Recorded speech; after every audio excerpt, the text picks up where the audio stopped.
po niya dito na dalhin natin mga kasampung bahagi para sa pangangailangan natin church. Hindi po sa pangangailangan ng tao, kundi sa pangangailangan natin church. Di ba po? Upang matugunan ang mga pangangailangan. Di ba po? Sa mapagpalang umaga na po sa ating lahat. Yun po, nanako po tayo sa pagbibigay na kung saan ito po. Isa rin po isang gawain sa ating bahay panambahan na yun po, nanako po tayo sa Levitico 26 verse 3 hanggang 5. Yun po, sabi po dito, mga pagpapala sa pagiging masunurin. Diba? Kung susundin ninyo ang aking mga tuntunin at tutuparin ang aking mga utos, papaulanin ko sa tamang panahon at mamumunga ng sagana ang mga tumungkahoy sa kaparangan. 5. Kahit tapos na ang panahon ng pitasan, ng prutas at panahon ng muling pagtatanim ay gumigiit pa kayo. Sasagana kayo sa pagkain at mamumuhay ng panatag. Yun po, dahil ito sa pagiging masunurin sa kanyang utos. Na yun po, talaga totoo po yan. Kapag ang ating buhay, ilaan lang natin sa Panginoon na kung ano po ang pinag-uutos sa atin, talagang ito ay patuloy po natin tutuparin. Talaga tiyak ng pagpapala na para sa atin ang siyang ating mga kamtan. Na yun po, nasabi nga po niya dito, paulanin po sa tamang panahon.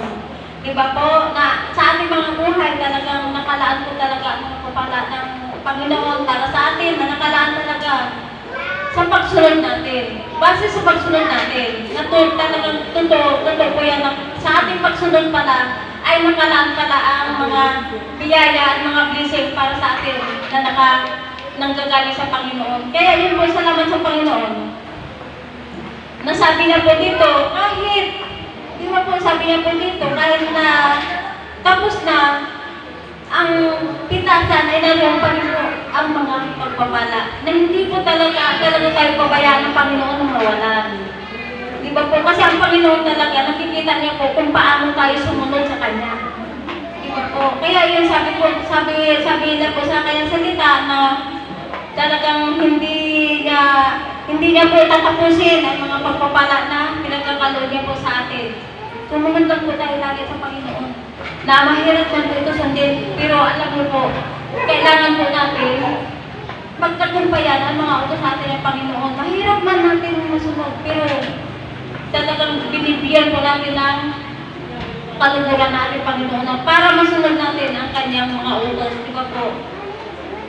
Ngayon sa buhay po natin, mahirap man po maglingkod sa Panginoon, pero alam niyo po, pinagtatagumpayan po natin dahil alam po natin na may Diyos. Diyos ang ating sinusunod, hindi po tao.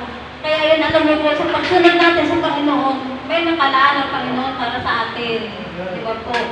Sundin lamang po natin ang kanyang mga utos dahil ito po ang pagpapala ng pagiging masunurin. Kaya yun po, salamat po sa Panginoon maging sa Malakias chapter 3 verse 10. Na yun po, sabi niya po dito,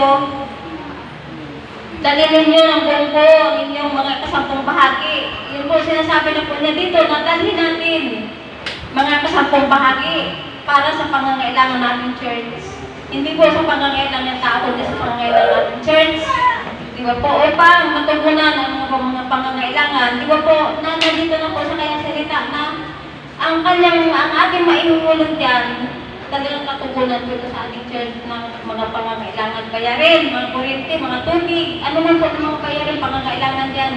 Di ba po? Dahil po ay talagang sa Panginoon lang po talaga upang patuloy niya pong buksan ang mga durungawan ng mga langit sa atin lahat.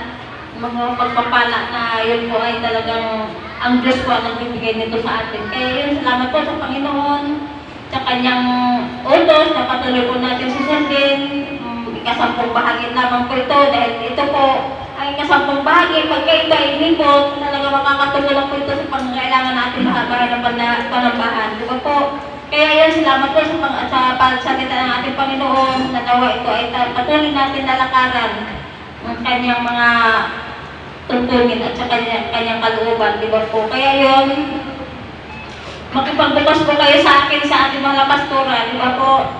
Na kung saan ito man din, inilingkod man din po natin Panginoon.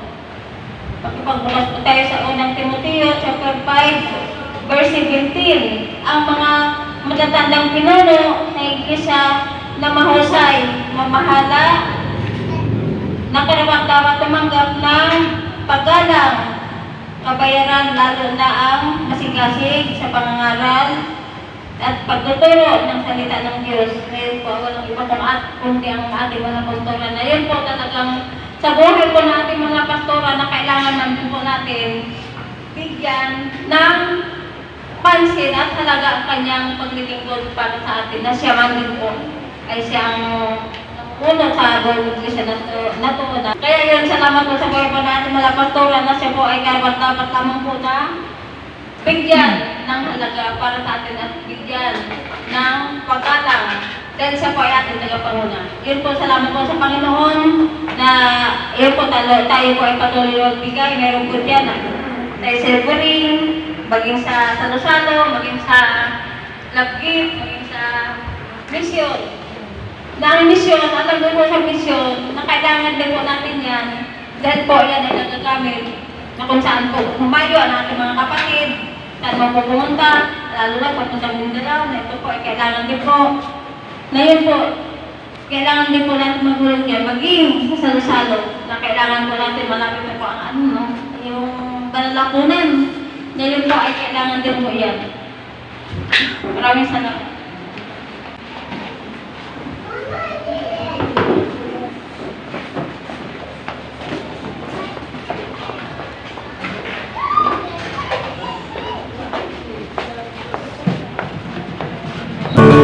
Magbigay tayo sa Panginoon, tayo ay magbigay. Magbigay tayo sa Panginoon, tayo ay magbigay. Ibabalik, siksik, igiga dumaapang. Ibabalik, siksik, igiga dumaapang. Magbigay tayo sa Panginoon, tayo ay magbigay. Magbigay tayo sa Panginoon, tayo ay magbigay.